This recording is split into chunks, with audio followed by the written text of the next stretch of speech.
C'est un ouvrage essentiel qui a été renforcé.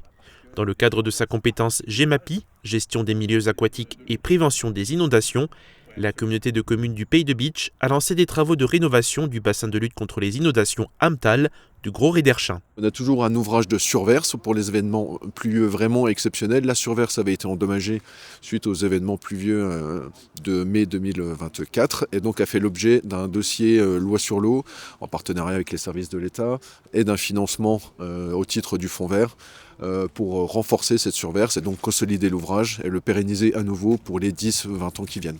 Pour éviter que l'eau passe au-dessus de la digue, une surverse permet de concentrer le débit de l'autre côté et les rochers réduisent sa force. La puissance du débit durant les intempéries de mai 2024 ont endommagé la rampe et le chemin de la digue. Des gros blocs ont été imbriqués et du béton a été coulé pour allonger et consolider le chenal. Une fosse de dissipation a été rajoutée au bout pour casser l'énergie du débit lors des fortes crues. Le président de la CCPB souhaitait revenir sur cette mission importante pour l'intercommunalité.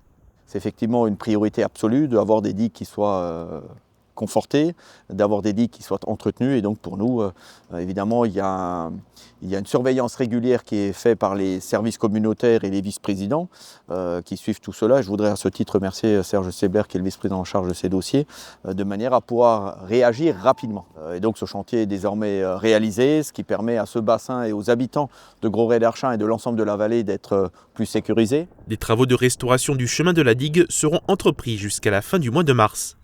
La commune de Gros Rederchin participe financièrement aux côtés de la CCPB pour cette rénovation. C'est un bassin versant, donc c'est vrai qu'on a eu quelques problèmes par le passé sur la commune de Gros Rederchin. Et bien sûr, tous les villages qui étaient en aval de Gros Red, comme Étain ou Aachen, ils ont les mêmes problèmes que nous. Et ce bassin-là aide à ce que ça se passe beaucoup mieux depuis une vingtaine d'années. Les travaux du bassin de rétention auront coûté 143 000 € hors taxes, financés à 56% par la CCPB et 44% par l'État.